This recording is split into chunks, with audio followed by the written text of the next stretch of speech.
Buenos días. Vale, pues empezamos con la comparecencia y tiene la palabra la solicitud del Grupo Sí Podemos Canarias por tiempo de 5 minutos. Muchas gracias, señor presidente. Buenos días, señora viceconsejera. Antes que nada, le damos la bienvenida a esta Comisión de Derechos Sociales, Igualdad, Diversidad y Juventud.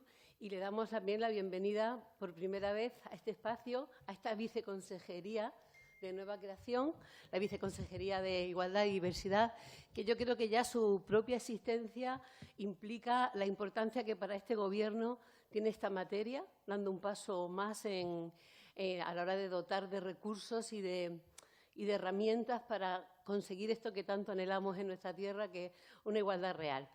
Queríamos hacer un poco un pequeño recorrido de por qué pedimos esta comparecencia y qué nos ha llevado hasta aquí. Es importante valorar que tenemos dos leyes desde el 2010, la Ley de Igualdad de Canarias, y también desde el 2003 nuestra Ley Integral contra la Violencia de Género, aparte de las leyes de ámbito estatal.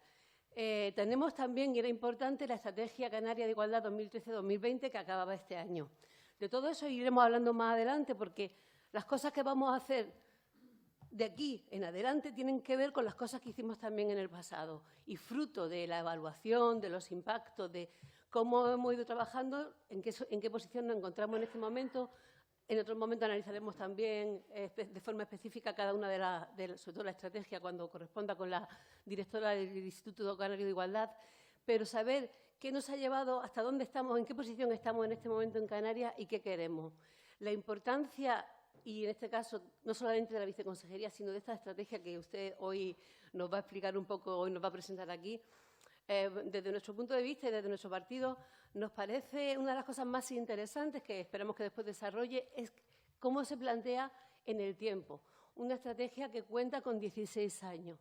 Nos parece muy importante porque estamos hablando de cambios estructurales en nuestros comportamientos, en nuestras costumbres, en nuestras vidas y sabemos que eso no se hace en 6 meses, ni en 8 meses, ni en un año, que requieren vidas completas, que llevan vidas anteriores de personas que las han trabajado y que de personas que tengan que seguir trabajando de forma, además, como así también recoge nuestra propia ley, transversal, desde todas las áreas, desde todas las consejerías, desde toda la sociedad, desde todas las instituciones. Es algo que solas no podemos hacer, no lo vamos a hacer ninguna sola consejería, ni una viceconsejería, ni un solo partido, ni un solo gobierno. Es decir, tendrá que ser de todos los gobiernos un compromiso serio. Tenemos también a nivel estatal un pacto de Estado muy poco desarrollado todavía y que esperemos que coja fuerza en estos años que empezamos ahora con estos nuevos presupuestos y con nuevos gobiernos también. Pero es importante porque tenemos que hablar de cómo desde el ámbito estatal, en el ámbito autonómico también, cómo en los cabildos, cómo en los ayuntamientos, cómo en la sociedad en general se tiene que implicar en algo tan lamentable que, bueno, la punta del iceberg, cuando hablamos de las desigualdades, son las violencias machistas. Y dentro de las violencias machistas, la más extrema son los asesinatos, son estos feminicidios que el año pasado tuvimos la desgracia de, como comunidad autónoma, encabezar dentro del Estado con 11 mujeres víctimas de violencia machista y un niño en nuestra tierra. Son cifras que no nos podemos permitir porque hablamos mucho y se están haciendo hasta memes del coronavirus y cómo todo el mundo está tan preocupado, pero aquí hay un virus súper importante del cual tenemos que buscar e investigar en cuál es el antídoto. Decía Gloria Pollatos hace unos años, y me gustó mucho, que era la educación, la vacuna contra el machismo. Pensamos que sí, que tiene razón, pero que además la educación en todos los ámbitos y en todos los niveles. Y, bueno, creemos que es eso lo que hay que poner en marcha, pero sobre todo queremos escuchar qué es lo que usted nos va a ofrecer al respecto con esa estrategia. Muchas gracias. Bueno, pues buenas de nuevo. Voy a interpelar un poquito a mi compañera de Ciudadanos. Voy a explicar por qué para nosotras también es importante el lenguaje inclusivo. Y es verdad que no nos vamos a quedar solamente en el envoltorio de la pegatina, pero el contenido, el fondo y la forma muchísimas veces van de la mano. ¿Y sabe por qué? Porque lo que no se nombra no existe. Hace poco un compañero, un amigo mío de hace muchos años, me decía, ante los memes que van saliendo continuamente, nos van pasando por los grupos de WhatsApp, decía, es que últimamente nada más que están hablando de mujeres. O sea, ¿no creen que igual se están pasando un poco, que hay excesiva preocupación por el tema de las mujeres? Y yo, que lo quiero mucho y que lo conozco desde que éramos pequeñitas, le decía, Fernando, a ver, ¿te parece que estamos hablando mucho últimamente de mujeres? Pues quizás empezamos a hablar con más frecuencia de la que se hablaba antes, pero todavía, y seguimos hablando, porque no hay presidentas, España nunca ha tenido una presidenta, porque en Estados Unidos de gobierno, me refiero, fíjense que era difícil con los racistas que son, tuvieron antes un presidente negro que una presidenta mujer, porque en los consejos de gobernación de las direcciones de las empresas no hay mujeres, porque en el Consejo General del Poder Judicial sigue sin haber apenas presencia de mujeres. Es decir, ¿por qué seguimos hablando de las mujeres? Porque aún nos falta mucho, mucho, mucho por llegar, y porque desgraciadamente hacemos un análisis, ahora que empezamos a hablar en este siglo XXI con más fuerza de lo que ha pasado hasta ahora, y nos da y pensamos, ¿dónde están las mujeres músicas, las mujeres escritoras, las mujeres arquitectas, las mujeres literatas? ¿Dónde están nuestras Mozart, nuestras Beethoven, nuestras Miguel Ángel? ¿Dónde están todas esas mujeres? ¿Cuánto nos hemos perdido de ese 50% de la población que seguramente eran tan genias como los grandes genios y que no han existido, que no las están en los libros de historia, que hasta el siglo XX no empezamos a encontrar a las mujeres con cierta relevancia y aún así algunas tenían que firmar con nombres de hombre porque no podían firmar, porque si no, no publicaban si firmaban como mujeres? Es decir, es que es muy triste. Yo entiendo que pueda parecer ahora como que se está dando la vuelta, pero no estamos dando ninguna vuelta. O sí, estamos dando una vuelta de un sistema que era patriarcado, donde las mujeres estaban invisibilizadas, para llegar a un sistema donde hombres y mujeres, mujeres y hombres tengamos pues lo que tenemos, el 50% de la representación, si no queremos más. Lo que pasa es que tampoco queremos menos. Entonces nos tenemos que nombrar. Yo, por ejemplo, y mis hijas, tengo un hijo y 2 hijas, cuando es que nos hablan en masculino se sienten ofendidas y mamá, ¿y nosotras qué?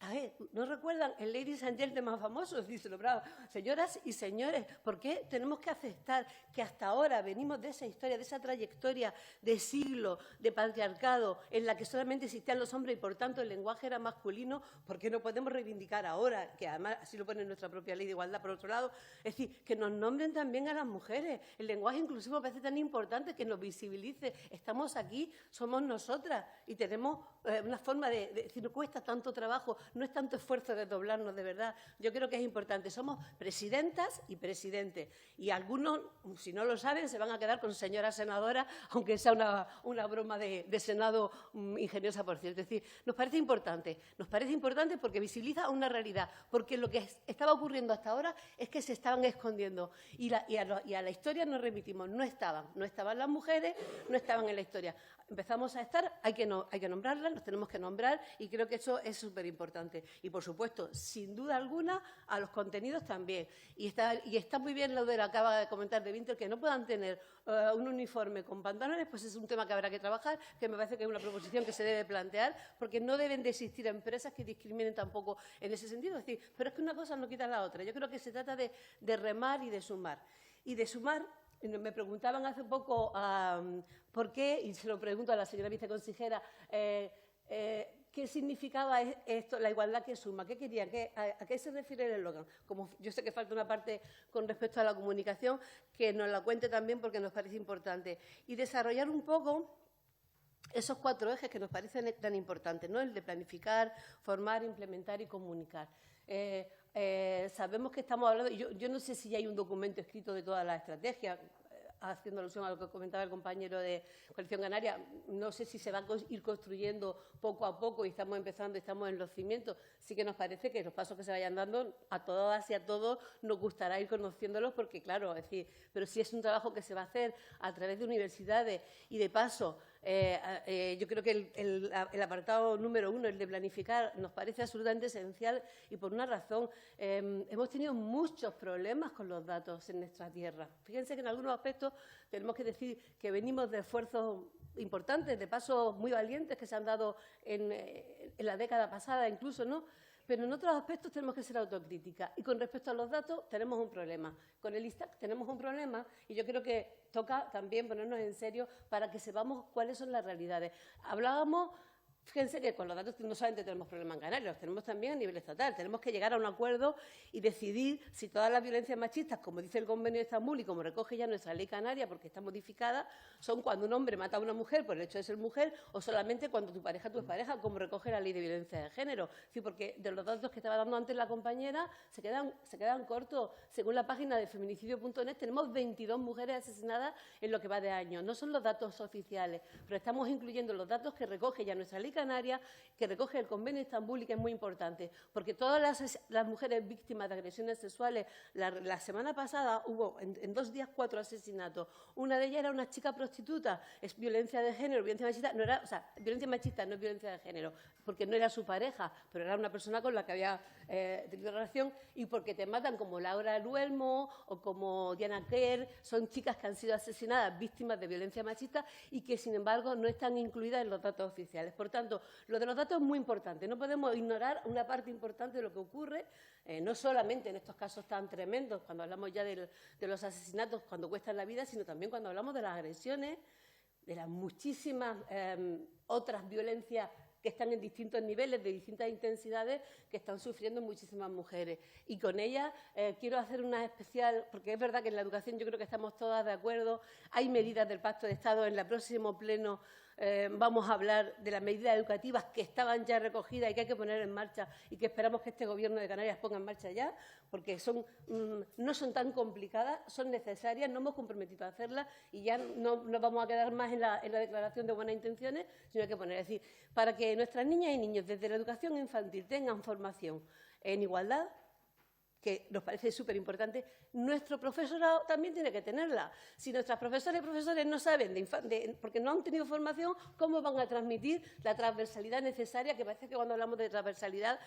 hablamos de una especie de palabra de un ente que al final, como no está en todos los sitios, acaban no estando en ninguno, ¿no? Es decir, formación para el profesorado de primaria y secundaria, formación también, o sea, en el caso del acceso a la secundaria, en el máster imprescindible para ser docente también. Es decir, tenemos que tener todo el profesorado, es decir, da igual que vayan a dar clases de matemáticas, de lengua o de historia. Una formación es imprescindible para toda la gente, todo nuestro sector de la docencia. Y entonces podrán, a su vez, de forma transversal, enseñar y educar en igualdad a nuestras niñas y a nuestros niños en todas las clases, porque es que hasta en matemática, en lengua, habrá momentos en los que se pueda meter la cuña tan necesaria. Y también necesitamos, no obstante, y creo que ahora va a ser el momento, una asignatura específica que ya existe en otras comunidades autónomas, existe, por ejemplo, en Andalucía.